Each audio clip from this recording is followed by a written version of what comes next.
మనం చూసే ప్రతి వస్తువు మంచిదేనా? ప్రశ్న మీకే.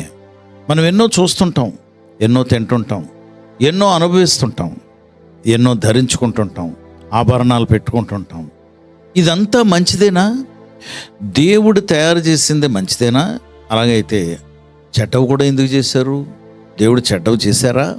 దేవుని బిడ్డలారా, బైబిల్ ఏం చెప్తుంది అంటే, తిమోతికి రాసిన మొదటి పత్రిక 4వ అధ్యాయం 4వ వచనంలో, సృజింపబడినది ఏది అయినా మంచిది.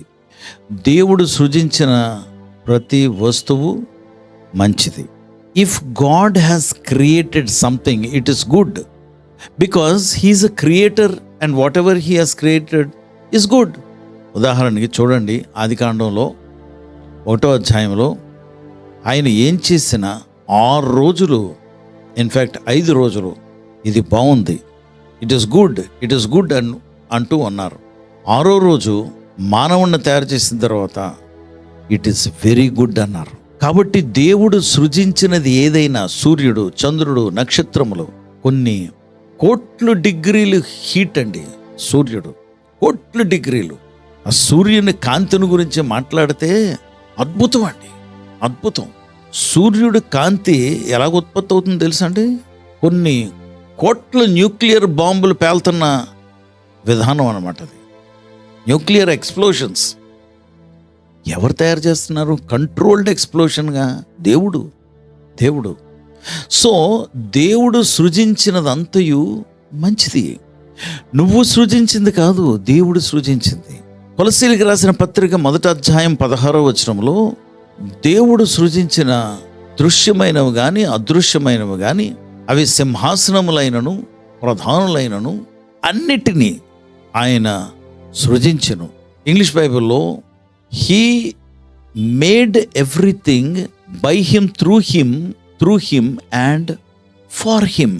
అంటే సృజించిన ప్రతిదీ కూడా ఆయన బట్టి, ఆయన కొరకు సృజించుకున్నాడు.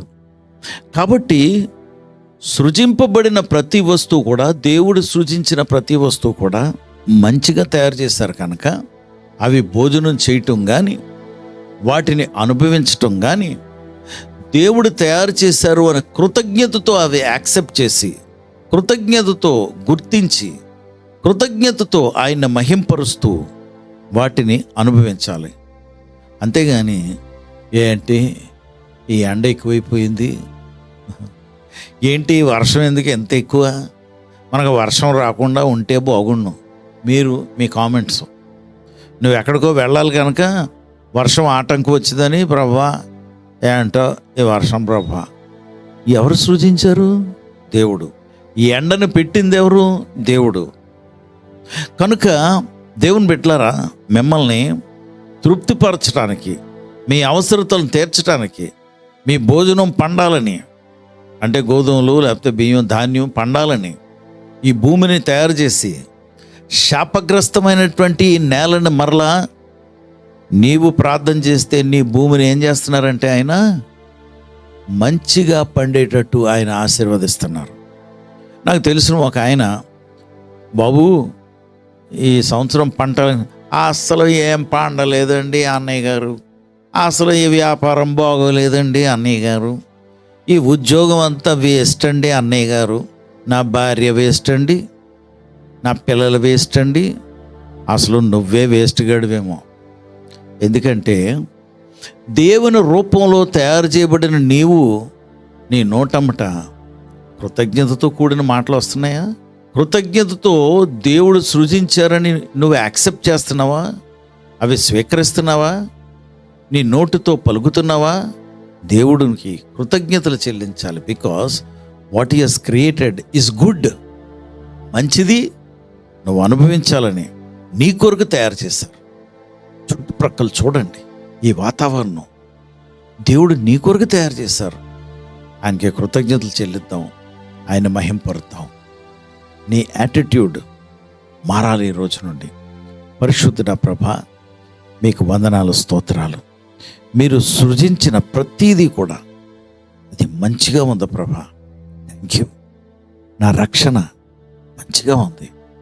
యేసు ప్రభుల వారిని నాకు రక్షకుడిగా ఇచ్చారు, మంచి ప్రభువుని ఇచ్చారు. ఆయన రక్తము, అమూల్యమైనటువంటి రక్తమును నా కొరకు కార్చారు.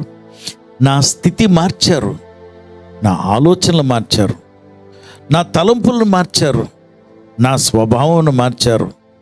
గతంలో ఇది బాలేదు, అది బాలేదు, ఇది వేస్టు అని చెప్పిన నాలాంటి వాడి నోటమ్మట ఇది బాగుంది, ఇది ఆశీర్వదింపబడింది, ఇది మేలుకరమైనది అని నాకు మేలు చేసే నా దేవుడైన నిన్ను ఘనపరుస్తున్నాను, నిన్ను హెచ్చిస్తున్నాను, నిన్ను కీర్తిస్తున్నాను, నిన్ను మహింపరుస్తున్నాను. నీ చేతులు మమ్మల్ని మేము అప్పచెప్పుకుంటూ, నీ చేత తయారు చేయబడిన నన్ను, నీ చేత సృజింపబడిన నన్ను, నీ పోలిక చెప్పిన నీ గుణ లక్షణాలతో నన్ను చేసుకున్నావు, నీ బిడ్డలను చేసుకున్నావు కనుక కృతజ్ఞతలు చెల్లిస్తూ, ప్రభా, ఈ సంఘము, ఈ వెంటనటువంటి నీ బిడ్డలు మంచివారు, దిక్కుమాలోళ్ళు, దరిద్రులు అని తిట్టుకునేవారు తిట్లు వాళ్ళ నోళ్ళలోనే ఉండును గాక. కానీ సంఘము నీది, బిడ్డలైనటువంటి వారు అనేకులు సంఘంలోకి వస్తున్నారు. వాళ్ళందరినీ మీరు శుద్ధి చేసి ఆశీర్వదించి నీ మహిమ కొరకు సాక్షులుగా నిలవబెట్టించి మేమందరం మా యాటిట్యూడ్ పాజిటివ్ యాటిట్యూడ్గా మార్చమని యేసు నామములో ప్రార్థించి వేడుకొంచున్నాం తండ్రి. ఆమేన్.